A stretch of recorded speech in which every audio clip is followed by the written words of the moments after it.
Bonjour. Le truc et astuce que je partage maintenant avec vous est en fait un truc que m'a donné mon ami Max. Max que vous connaissez déjà et qui réalise toujours des merveilles. Cette fois-ci, il a résolu un problème que nous avons tous. C'est comment trouver un joint à notre mesure. Dans l'exemple que je vais partager avec vous d'ailleurs, vous verrez que c'était indispensable. Le truc et astuce qu'il a trouvé, c'est qu'il a trouvé en grande surface, tout simplement, une feuille de silicone utilisée pour servir de fond de plat lorsque vous cuisinez peut-être notamment des tartes ou des pizzas que vous enfournez à des températures avoisinant les 250 degrés. Donc ce produit très souple, vous voyez, qui se vend par plaque de 40 sur 40 environ, mesure un bon millimètre d'épaisseur. À partir du moment où vous avez des emporte-pièces qui vont bien, eh ben vous faites tous les joints dont vous avez besoin. Et voici l'exemple concret que m'a réalisé Max pour ce magnifique régulateur double membrane qu'il m'a offert. Encore merci. Voilà, il avait un emporte-pièces en 3 mm et un emporte-pièces en 5 mm et il m'a fait ses joints. Pourquoi ?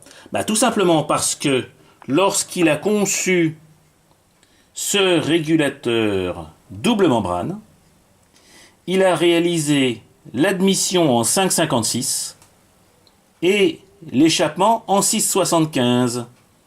Et il a voulu appliquer le même principe aussi bien pour l'entrée de gaz que pour la sortie. Vous remarquerez que pour la partie vapeur, vous allez reconnaître, alors j'espère que je vais pouvoir le dévisser, voilà. Vous avez le classique écrou avec un cône ici dans la partie mâle. Ce qui fait que lorsque vous serrez, le joint se fait. La technique Anton notamment fait que vous utilisez un écrou sur du tube de 2 et dans lequel vous avez un petit joint torique.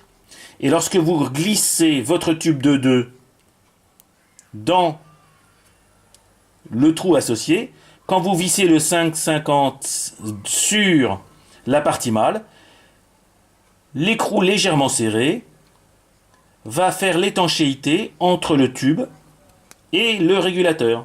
Donc sans soudure, vous avez, grâce à un petit joint, la possibilité de raccorder un tube de gaz. Il a fait la même chose pour la sortie, mais en 3. Donc ici 5,56 tube de 2, ici 6,75 tube de 3.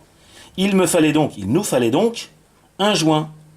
Et bien ce joint, surtout que pour du gaz, on n'a pas besoin de chaleur, c'est celui-ci. Et pour vous en montrer la réalité concrète, le voici, j'espère que vous le verrez. Le voici dans l'écrou de 6,75 qui va recevoir un tube de 3 qui sera serré contre le dit régulateur. De toute façon, ce régulateur ne bougeant pas, je n'ai pas d'effort à gérer sur le joint, mais juste de l'étanchéité. Donc voilà, de la feuille de silicone achetée dans les grandes surfaces ou les magasins qui vendent des produits de cuisine, et l'ingéniosité de Max. Merci Max. Au revoir les amis.